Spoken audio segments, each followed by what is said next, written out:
వెండి పాత్రలను చాలా ఈజీగా క్లీన్ చేసుకోవచ్చండి. పైసా ఖర్చు లేకుండా వెండి పాత్రలను తళతళ మెరిసేలా చేసుకోవచ్చు.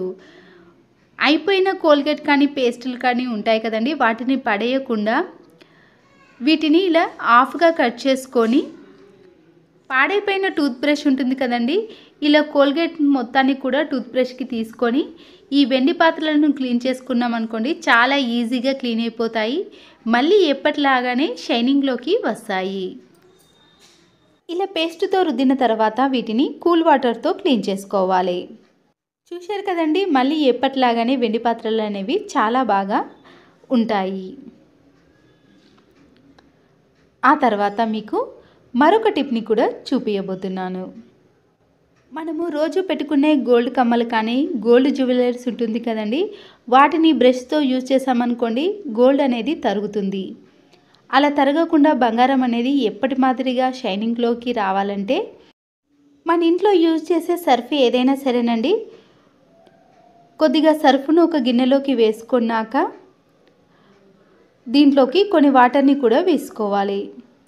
ఇలా వాటర్‌ని వేసిన దాంట్లో మనము గోల్డ్ జ్యువెలరీస్‌ని వేసి 1 అవర్ పాటు ఉంచామనుకోండి ఎలాంటి బ్రష్‌తో రుద్దకుండానే గోల్డ్ కమ్మలనేవి కొత్త వాటిలా మెరిసిపోతాయి. మరొక టిప్, వాడేసిన నిమ్మ తొక్కలు ఉంటాయి కదండీ! వాటిని పడేయకుండా ఈ నిమ్మ తొక్కలతో కూడా మనము చాలా బాగా యూజ్ చేసుకోవచ్చు. అయితే ఈ వాడేసిన నిమ్మ తొక్కలను తీసుకొని ఈ గోళ్ళను బాగా రుద్దామనుకోండి గోళ్ళు అనేవి చాలా అందంగాను పుచ్చిపోకుండా కూడా ఉంటాయి. ఇలాంటి వాటితోటే పైసా ఖర్చు లేకుండా మనము చాలా బాగా యూజ్ చేసుకోవచ్చు. మరొక టిప్, బ్యాక్ జిప్పులు కానీ, ప్యాంట్ జిప్పులు కానీ ఉంటాయి కదండీ! అవి సరిగా పనిచేయకుంటే వాటి మీద కొద్దిగా మనము ఫేస్ పౌడర్ కానీ, డర్మికూల్ కానీ, సమ్మర్‌లో వాడే పౌడర్లు ఉంటాయి కదండీ!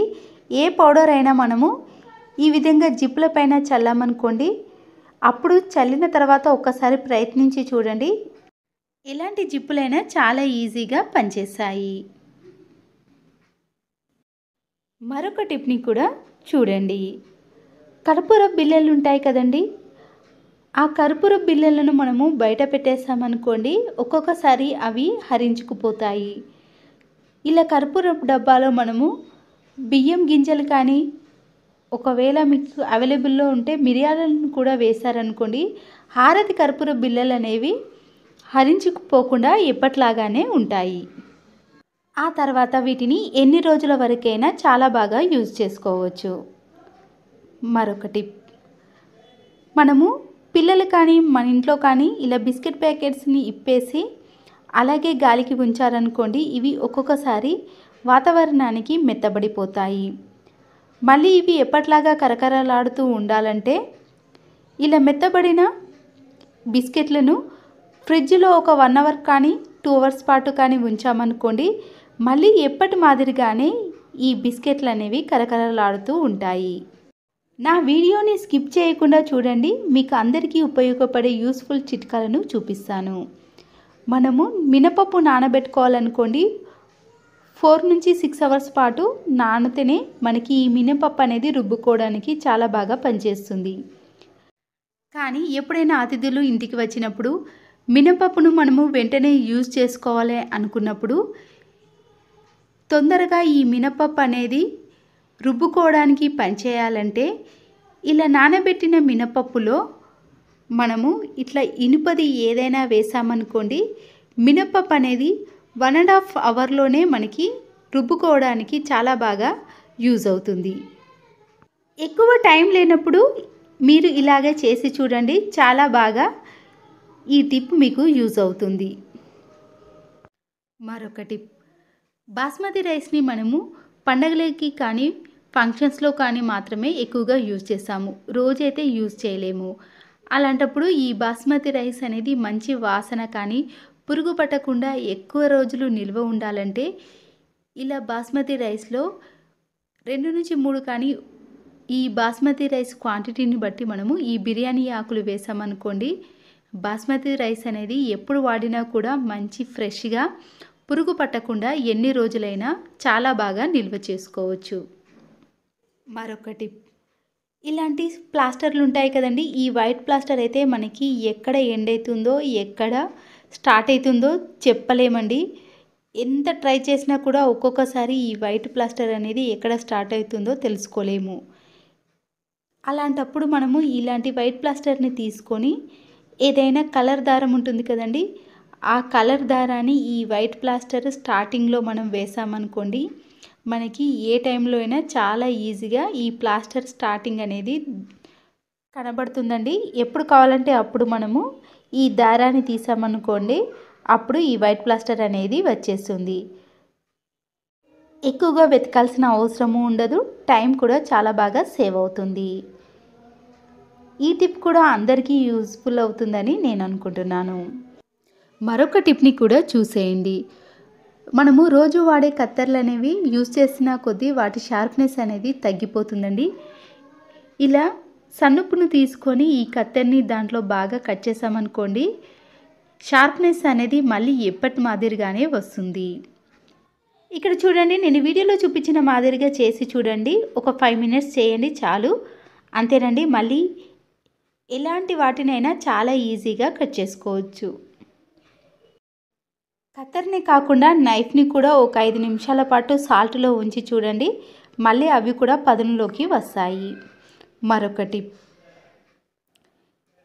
ఇలాంటి ప్లాస్టర్లు ఉంటాయి కదండి, ఈ ప్లాస్టర్ని మనము తీసుకొని ఎప్పుడైనా కిచెన్లో ఫోన్ యూజ్ చేయాలనుకున్నా, ఫోన్ని మాట్లాడాలనుకున్నప్పుడు ఇలాంటి దానిని యూజ్ చేసి వాడామనుకోండి, ఫోన్కి అనేది ఎక్కడ డ్యామేజ్ కాకుండా, ఫోన్ పైన వాటర్ కానీ ఏది పడకుండా కూడా చాలా బాగా దీనిని యూజ్ చేసుకోవచ్చు. అంతేకాదండి, ఇంట్లో ఎక్కడికైనా దీన్ని తీసుకెళ్ళి చాలా బాగా ఈ ఫోన్ని యూజ్ చేసుకోవచ్చు. కిచెన్లో అయితే ఇది బాగా యూజ్ అవుతుందని నేను అనుకుంటున్నాను. మరొక టిప్, ఇంట్లో మనము తాళాలు యూజ్ చేసినప్పుడు ఒక్కొక్కసారి వీటిని ప్రెస్ చేసామనుకోండి, అవి గట్టిగా అయిపోతాయి. అసలుకి తాళం వేసేటప్పుడు చేతి కూడా ఒక్కొక్కసారి నొప్పి లేస్తుందండి. ఈ తాళాలు వేయాలన్నా కూడా వేయరాకుండా అయిపోతాయి. ఈ తాళాలు అనేవి ఇలా స్మూత్గా పనిచేయాలన్నప్పుడు మన ఇంట్లో వాడే ఫ్రై చేసే జలిగంట ఉందనుకోండి, దాంట్లో ఈ తాళాన్ని కీస్ని రెండింటిని పెట్టి స్టవ్ ఆన్ చేసేసి చిన్న మంట మీద ఒక 2-3 మినిట్స్ పాటు వేడి చూపించామనుకోండి, ఈ తాళం చెవి కానీ తాళాన్ని కానీ చాలా స్మూత్గా పనిచేస్తుంది. కొంతమంది దీంట్లో కొబ్బరి నూనెను కూడా వేస్తారండి. వేసిన కొన్ని రోజుల పాటు మాత్రమే స్మూత్గా ఉంటుంది, తర్వాత మళ్ళీ హార్డ్నెస్లోకి వచ్చేస్తుంది. మనము వాడేసిన గాజులు కానీ కలర్ పోయిన గాజులు ఉంటాయి కదండి, వాటిని తీసుకొని చూడండి, వీడియోలో చూపించిన మాదిరిగా ఒక పిన్ తీసుకొని ఇలా 2 గాజులకు పిన్ పెట్టేసేయాలండి. ఇలా మన దగ్గర ఎన్ని గాజులు ఉంటే అన్నిటినీ కూడా ఇలా పిన్స్తో పెట్టేసుకోవాలి. ఇది చూడడానికి కూడా చాలా అందంగా ఉంటుందండి. చూశారు కదండి, ఇలా పెట్టేసిన తర్వాత మళ్ళీ ఒక పిన్తో ఇలా 2 గాజులతో అటాచ్ చేసేయండి. గ్యాప్ లేకుండా మనము ఇలా పిన్స్ని పెట్టేసుకోవాలి. ఇలా గాజులను తయారు చేసుకున్నాం కదండి, ఇప్పుడు మనము వీటిని మన ఇంట్లో ఉండే గోడలకు ఇలా మూలలు కొట్టి ఉంటాయి కదండి, వాటికి ఇలా వేసేయండి. మనకి వీటితో ఎక్కువగా ఏడ యూజ్ ఉంటే అక్కడ వీటిని వేసుకోవాలండి. నేను ఇక్కడ చిన్న చిన్న టవల్స్ కానీ కర్చిప్స్ కానీ పిల్లల సాక్స్ కానీ వేటినైనా ఇలా మనము గాజులు ఎన్ని వరుసలు ఉన్నాయో అన్ని వరుసలలో కూడా వేసుకోవచ్చు. చూస్తున్నారు కదండి, మనకి ఇది చాలా యూజ్ అవుతుందని నేను అనుకుంటున్నాను. మరొక టిప్ను కూడా చూసేయండి. ప్రతిరోజు మనము పాలను వేడి చేసినప్పుడు ఒక్కొక్కసారి హై ఫ్లేమ్లో పెట్టి మర్చిపోతాము. అలా హై ఫ్లేమ్లో పెట్టి మర్చిపోయినప్పుడు పాలన్నీ స్టవ్ పైన పడి జిడ్డుగా మారిపోతుంది. అప్పుడు మనకి పని కూడా ఎక్కువ అవుతుంది. అలా కాకుండా ఉండాలంటే ఇలా కట్టె స్పూన్ మనము పైన పెట్టేసామనుకోండి, పాలు పొంగకుండా గ్యాస్ స్టవ్ కూడా క్లీన్గా ఉంటుంది. మరొక టిప్, ఎగ్స్ని ఉడికించేటప్పుడు ఒక్కొక్కసారి ఎగ్స్ అనేవి పాడైపోయి వాటిలో ఉండే సొన అనేది బయటికి వస్తుంది. అలా బయటకు రాకుండా ఉండాలంటే ఉడికించేటప్పుడు కొద్దిగా రాళ్ళ ఉప్పును వేసామనుకోండి, ఎగ్స్ అనేవి పూర్తిగా ఉడికిపోతాయండి, ఎక్కడ కూడా బ్రేక్ లేకుండా ఉంటాయి. మరొక టిప్, ఇలా గాజు సీసాలో మనము ఏవైనా వేయాలన్నప్పుడు అవి పక్కకి కూడా పడిపోతాయి. అలా పడిపోకుండా ఉండాలంటే ఇలా మన ఇంట్లో ఉండే పేపర్‌ని ఏదైనా పేపర్‌ని తీసుకొని ఇలా చుట్టామనుకోండి, మనము ఇలాంటి గాజు సీసాలో చాలా ఈజీగా వేసుకోవచ్చు. కింద ఎక్కడ కూడా పడకుండా ఉంటుంది. చూశారు కదండీ! ఈ టిప్ కూడా మీకు యూజ్ అవుతుందని నేను అనుకుంటున్నాను. మరొక టిప్‌ని కూడా చూడండి. మన ఇంట్లో డ్రాలో కొన్ని సామాను వేసామనుకోండి, స్పేస్ అనేది తగ్గిపోతుంది. తక్కువ స్పేస్‌లో కూడా ఎక్కువ సామాను పట్టాలంటే ఇలా మనం వేసిన చార్జెస్‌ని కూడా ఇలా చుట్టేసి వాటికి ఒక రబ్బర్ బ్యాండ్ వేసామనుకోండి, స్పేస్ కూడా మనకి డ్రాలో ఎన్నైనా పెట్టుకోవచ్చు. స్పేస్ కూడా ఎక్కువగా ఉంటుంది. ఈ టిప్ కూడా మీకు యూజ్ అవుతుందని నేను అనుకుంటున్నాను. వాషింగ్ మిషన్‌లో కానీ బట్టలు వేసామనుకోండి, ఒక్కొక్కసారి మనం మర్చిపోయామనుకోండి ఇలా ప్యాకెట్‌లో ఉన్న అమౌంట్ అనేది తడిసిపోతుంది. అంతే కదండీ! వర్షాకాలంలో మనం బయటకు వెళ్ళినప్పుడు కూడా మన పర్స్‌లో కానీ జేబులో ఉండే నోట్స్ కూడా తడిసిపోతాయి. అలా తడిసిపోయినప్పుడు ఇవి ఆరడానికి టైం అనేది ఎక్కువగా తీసుకుంటుంది. 5 నిమిషాలలో మళ్ళీ మనకి ఈ తడిసిపోయిన నోట్స్ అనేవి ఎప్పటి మాదిరిగా ఉండాలంటే ఇలా ఈజీగా ఈ చిన్న టిప్ అనేది ఫాలో అవ్వండి. అంతే కదండీ! ఈ టిప్ మీకు 2 రకాలుగా కూడా యూజ్ అవుతుంది. స్టవ్ ఆన్ చేసేసి ఒక ప్యాన్‌లో మనము ఇలా కందిపప్పును వేసామనుకోండి, కందిపప్పును కొద్దిగా ఫ్రై చేసామనుకోండి, పురుగు పట్టకుండా ఎక్కువ కాలం స్టోర్ చేసుకోవచ్చు. ఇలా కందిపప్పును వేడి చేసేటప్పుడు తడిసిపోయిన ఇలాంటి నోట్స్‌ని పెట్టామనుకోండి, లో ఫ్లేమ్‌లో ఒక 2-3 మినిట్స్ పాటు వెయిట్ చేయండి, సరిపోతుంది. చూస్తున్నారు కదండీ! ఈ నోట్స్ అనేవి ఆరిపోయాయి. అంతే కదండీ! మనకి ఇది 2 రకాలుగా యూజ్ అవుతుంది. అప్పుడప్పుడు ఇయర్ ఫోన్స్‌ని క్లీన్ చేసుకోవాలంటే ఒక స్పాంజ్‌ని కానీ లేదా ఏదైనా టిష్యూ పేపర్‌ని తీసుకొని దానిపై హ్యాండ్ వాష్ లిక్విడ్‌ని వేసి ఇలా టిష్యూ పేపర్‌తో కానీ ఇలాంటి స్పాంజ్ క్లాత్‌తో ఈజీగా ఇయర్ ఫోన్స్‌ని క్లీన్ చేసుకోవాలి. ఇలా చేయడం వల్లనే దానికి ఉండే డస్ట్ అనేది పూర్తిగా వచ్చేస్తుంది. షర్ట్స్‌ని ఈజీగా మడత పెట్టాలంటే ఇలా హ్యాండ్స్‌ని ఇంటూ షేప్‌లో మడత పెట్టి పైన మడత కింది మడతగా మలుచుకుంటే షర్ట్స్ అనేవి నీట్‌గా ఉంటాయి. ఎక్కడ కూడా ముడతలు లేకుండా ఐరన్ చేసిన మాదిరిగా కనబడతాయి. ఇంట్లో ఉండే లెదర్ బ్యాగ్స్ కానీ ఎలాంటి బ్యాగ్స్ అయినా సరేనండి, వాటర్తో అంత ఈజీగా క్లీన్ చేయలేం కాబట్టి ఒక టిష్యూ పేపర్ పైన హ్యాండ్ వాష్ లిక్విడ్‌ని వేసుకొని టిష్యూ పేపర్తో ఈ హ్యాండ్ బ్యాగ్‌ని పైన మొత్తం కూడా క్లీన్ చేసుకోవచ్చు. ఇలా హ్యాండ్ బ్యాగ్ పైన ఉండే డస్ట్ అనేది పూర్తిగా తొలగిపోతుంది. చూడడానికి కూడా హ్యాండ్ బ్యాగ్ అనేది చాలా నీట్‌గా ఉంటుంది. బెడ్షీట్‌ని ఇలా నీట్‌గా మడత పెట్టుకున్న తర్వాత దాని పిల్లో కవర్స్‌ని కూడా మడత పెట్టుకోవాలి. వీటన్నిటిని కూడా ఇలా బెడ్షీట్లో పెట్టేసామనుకోండి, ఎప్పుడైనా తీసినప్పుడు దాంట్లో నుంచి పిల్లో కవర్లు అనేవి సపరేట్ అయిపోతాయి. వాష్ చేసిన బెడ్షీట్స్ని అన్నిటినీ కూడా ఇలా ఒక పిల్లో కవర్లో పెట్టుకోవడం వలన వాటిపై డస్ట్ కూడా పడకుండా ఉంటుంది. మనము ఎప్పుడు కావాలంటే అప్పుడు ఈజీగా తీసుకోవచ్చు. ఇలాంటి ఇయర్ రింగ్స్ పెట్టుకున్నప్పుడు వాటి కాడ పెద్దగా ఉండటం వలన చెవి నుండి జారిపోయినట్టు అనిపిస్తుంది. దానికి బదులుగా మనము ఏదైనా స్పాంజ్ క్లాత్ని తీసుకొని రౌండ్ షేప్లో కట్ చేసుకొని ఇలా వెనుకన కాడకు పెట్టేసామనుకోండి, మనము చెవికి పెట్టుకుంటే జారిపోయినట్టు కాకుండా కరెక్ట్గా కనబడుతుంది. మరొక యూస్ఫుల్ టిప్, టీ పెట్టిన తర్వాత ఈ టీ పొడిని పారేయకుండా దీనిని చాలా బాగా యూజ్ చేసుకోవచ్చండి. అయితే ఒక బౌల్లో ఈ టీ పొడిని వేసిన తర్వాత స్టవ్ ఆన్ చేసి కొన్ని వాటర్తో వేడి చేసుకోవాలి. ఇలా మరుగుతున్నప్పుడే ఎలాంటి షాంపూ అయినా పర్వాలేదండి, కొద్దిగా షాంపూని కూడా యాడ్ చేసుకోవాలి.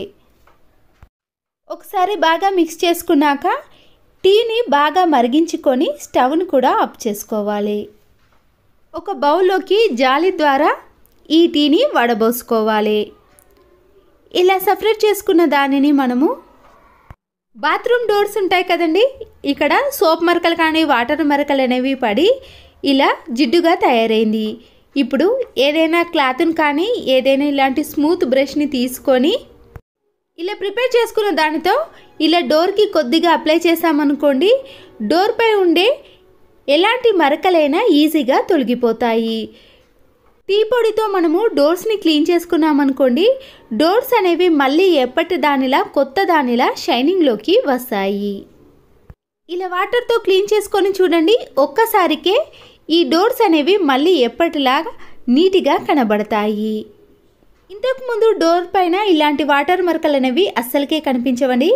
ఈ డోర్లో మనకి ప్రతిబింబం కూడా ఈజీగా కనబడుతుంది, అంత నీట్గా తయారవుతాయి. ఇదే టీ దాంట్లో ఏదైనా టిష్యూ పేపర్ని కానీ ఇలాంటి మాస్కును పూర్తిగా తడిపేసి ఇంట్లో ఉండే బెడ్స్ని కూడా క్లీన్ చేసుకోవచ్చు. బెడ్పై ఏవైనా ఇలాంటి మరకలు ఎక్కువగా కనిపించాయనుకోండి, ఈ టీ పొడితో ఇలా క్లీన్ చేసుకుంటే బెడ్ కూడా చాలా నీట్గా కనబడుతుంది. ఎప్పుడైనా సరేనండి, వుడ్స్ని క్లీన్ చేసుకునేటప్పుడు ఇలా టీ పొడితో క్లీన్ చేసుకుంటే మరకలు అనేవి అసలుకే కనిపించవు. ఆ తర్వాత మనం ఒక పొడి క్లాత్తో వీటిని ఇలా క్లీన్ చేసుకోవాలి. ఇలా ప్రిపేర్ చేసుకున్న ఈ టీ పొడితోటి మనము విండోస్ని కానీ డోర్స్ని కూడా క్లీన్ చేసుకోవచ్చు. మరొక టిప్, ఇలాంటి హ్యాంగర్కి మనము చున్నీలను ఈజీగా వేసుకోవచ్చండి. తీసుకోవడం కూడా చాలా ఈజీగా ఉంటుంది. ప్రతిసారి ఇలాంటి చున్నీలను వెతకాల్సిన పని కూడా ఉండదు. ఈ హ్యాంగర్ని ఏదైనా మేకుకు కానీ హూక్కి తగిలించేసి ఇలా చున్నీలన్నిటినీ కూడా ఒక దగ్గరనే వేసుకోవచ్చు. ఒక ఆలుని తీసుకొని దానిపై ఉండే పొట్టును తీయకుండా ఒక చిన్న పీస్గా కట్ చేసుకోవాలి. ఇలా కట్ చేసుకున్న దానిని నైఫ్తో గుచ్చి మన ఇంట్లో ఉండే డ్రెస్సింగ్ టేబుల్ అద్దమైన గోడకేసే అద్దాలు ఉంటాయి కదా, వాటిపైన ఇలాంటి మరకలు కానీ వాటర్ మరకలు, సోప్ మరకలు ఎలాంటివైనా సరేనండి, ఈ ఆలుతో మనము ఎక్కడైతే మరకలు ఎక్కువగా ఉన్నాయో అక్కడ రఫ్ చేసామనుకోండి, మరకలు అనేవి చాలా ఈజీగా క్లీన్ అయిపోతాయి. అనేది చాలా కొత్త దానిలా అందులో మన ప్రతిబింబం అనేది చాలా క్లారిటీగా కనబడుతుంది. చూసారు కదండి ఎంత క్లారిటీగా ఉందో అద్దము. ఈ యూస్ఫుల్ టిప్ అయితే మీకు ఖచ్చితంగా యూజ్ అవుతుందండి. 2 రబ్బర్ బ్యాండ్లను తీసుకొని ఇలా వీడియోలో చూపించిన మాదిరిగా ఒక రబ్బర్ బ్యాండ్ని తీసుకొని ఈ బాక్స్కి ఇలా ఇంటూ షేప్లో ఈ రబ్బర్ బ్యాండ్లను వేయాలి.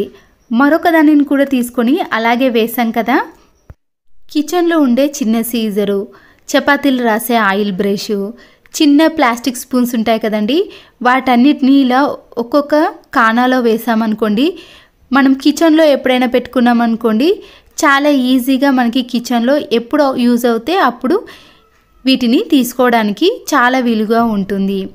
అయితే ఎక్కువగా బరువు ఉండేవి వేయకుండా కొద్దిగా తేలికగా ఉండే వాటిని మాత్రమే వేసుకోవచ్చు. లో ఫ్లేమ్లోనే ఈ కమలా తొక్కల్ని వేడి చేయాలి. బాగా వేడి చేసి ఇవి మంచి కలర్లోకి వచ్చిన తర్వాత వీటి నుంచి పొగ అనేది వస్తుందండి. దీనివల్ల దోమలు అనేవి బయటికి వెళ్ళిపోతాయి. మన ఇంట్లో ఈ స్మెల్కి ఈ దోమలు అనేవి ఎక్కువగా ఉండవు. లేకపోతే వీటిని ఎండబెట్టి కూడా మనము పొడి చేసి డైరెక్ట్గా కూడా ఇలా వేడి చేయడం వలన పొగ అనేది చాలా త్వరగా వస్తుంది. ఒక 1 టీ స్పూన్ తీసుకొని రైస్ బ్యాగ్లో రైస్ ఉంటాయి కదా, ఆ రైస్లో ఈ సన్నుప్పు కలపడం వలన పురుగులు అనేవి రైస్లో ఉండవండి. ఏవైనా పురుగులు ఉన్నా కూడా ఈ సన్నుప్పు వలన అవి త్వరగా నశించిపోతాయి. ఇలా పైన వేసిన తర్వాత ఈ సాల్ట్ అనేది లోపటి వరకు వెళ్ళడానికి బియ్యాన్ని అటు ఇటు కదుపుతూ చేయాలి. ఇలా చేయడం వలన పురుగు అనేది అస్సలకే బియ్యానికి పట్టకుండా ఉంటుంది. ఇలా రైస్లో సన్నుప్పు కలపడం వల్ల కూడా రైస్ వండుకునేటప్పుడు మెత్తగా రాకుండా పొడి పొడిగా వస్తుంది. నా బౌల్ని తీసుకొని 2 కర్పూర బిళ్ళలను ఇలా స్మాష్ చేసుకోవాలి. దీంట్లోకి కొద్దిగా మాత్రమే షాంపూను యాడ్ చేయాలండి. మనం తీసుకున్న దాన్ని బట్టి కొన్ని వాటర్ని యాడ్ చేస్తూ ఇలా మిక్స్ చేసుకోవాలి. ఒక కాటన్ క్లాత్ని తీసుకొని ఇప్పుడు ఈ వాటర్ని కొద్దిగా తడిపేసి మన ఇంట్లో ఉండే ఫ్రిడ్జ్ డోర్ని ఇలా నీట్గా క్లీన్ చేసుకున్నాం అనుకోండి, బొద్దింకలు కానీ మన ఇంట్లో ఉండే బ్యాడ్ స్మెల్ అనేది రాకుండా ఎప్పుడు చూసినా కూడా మంచి సువాసన అనేది వస్తుంది. మళ్ళీ ఈ వాటర్లో క్లాత్ను ముంచేసి నైట్ పూట కిచెన్లో బల్లులు కానీ బొద్దింకలు ఎక్కువగా చేరుతూ ఉంటాయి కదండి. ఇలా మనము కిచెన్లో పని అంతా అయిపోయిన తర్వాత ఈ వాటర్తో కిచెన్ ఫ్లోర్ని కానీ గ్యాస్ స్టవ్ని క్లీన్ చేసుకున్నాం అనుకోండి, బొద్దింకలు కానీ బల్లులు అనేవి దరి చేరకుండా ఉంటాయి. ఇదే క్లాత్తో మనము వాష్రూమ్లో ఉండే ఇలాంటి అద్దాలను కానీ డ్రెస్సింగ్ టేబుల్ అద్దాలను క్లీన్ చేసామనుకోండి, మన ప్రతిబింబం అనేది చాలా నీట్గా క్లీన్గా కనబడుతుంది. ప్రతిరోజు మనము ఇలాంటి డైనింగ్ టేబుల్ పైన కానీ చిన్న చిన్న టేబుల్స్ పైన తినేటప్పుడు ఇలా మరకలు ఎక్కువగా ఉన్నప్పుడు, ఈగలు వాలినప్పుడు ఈ క్లాత్తో క్లీన్ చేసామనుకోండి నీట్గా ఉంటుంది. ఎలాంటి ఈగలు కానీ దోమలు కానీ రావు. మరొక యూస్ఫుల్ టిప్, ఇలాంటి ప్యాకెట్స్లో కానీ మనము అగరబత్తులను వాడినప్పుడు స్మెల్ అనేది ఎక్కువగా రాకుండా ఉంటుందండి. ఎక్కువగా స్మెల్ రానప్పుడు మాత్రమే ఈ టిప్ని యూజ్ చేయాలి. జవ్వాజు పౌడర్ అనేది మనకి కిరాణం స్టోర్లో అవైలబుల్గా ఉంటుందండి. దాని పొడిని మనము కొంచెం ఈ అగరబత్తుల పైన ఇలా బాగా రుద్దేశామనుకోండి, ఆ పొడి అనేది మంచి సువాసన అనేది వస్తుంటుంది. మనము ఇలా అగరబత్తుల వాసన మనము దేవుని గదిలో కానీ ఇంట్లో ఎప్పుడైనా మంచి సువాసన కోసం వెలిగించుకోవాలి అంటే ఇలా జవాదు పౌడర్ని వేసి వెలిగించుకోండి. అగరబత్తులు ఎక్కువసేపు వెలగటమే కాకుండా మంచి సువాసన అనేది వస్తుంది. ఫంక్షన్స్కి కానీ పండగలకి ఇంట్లోకి ఎప్పుడైనా షుగర్ని ఎక్కువ కేజీలు తెచ్చుకున్నప్పుడు నల్ల చీమలు కానీ ఎర్ర చీమలు అనేవి పడుతూ ఉంటాయండి. ఏ బాక్స్లో అయితే స్టోర్ చేసుకున్నామో ఆ బాక్స్ క్యాప్ని పెట్టేసిన తర్వాత వైట్ వెనిగర్ ఉంటుంది కదండి, ఇలా క్యాప్ పైన కొద్దిగా వేసి ఏదైనా క్లాత్తో కానీ టిష్యూ పేపర్తో ఈ వెనిగర్ని బాక్స్ మొత్తానికి కూడా ఇలా రుద్దేసేయాలి.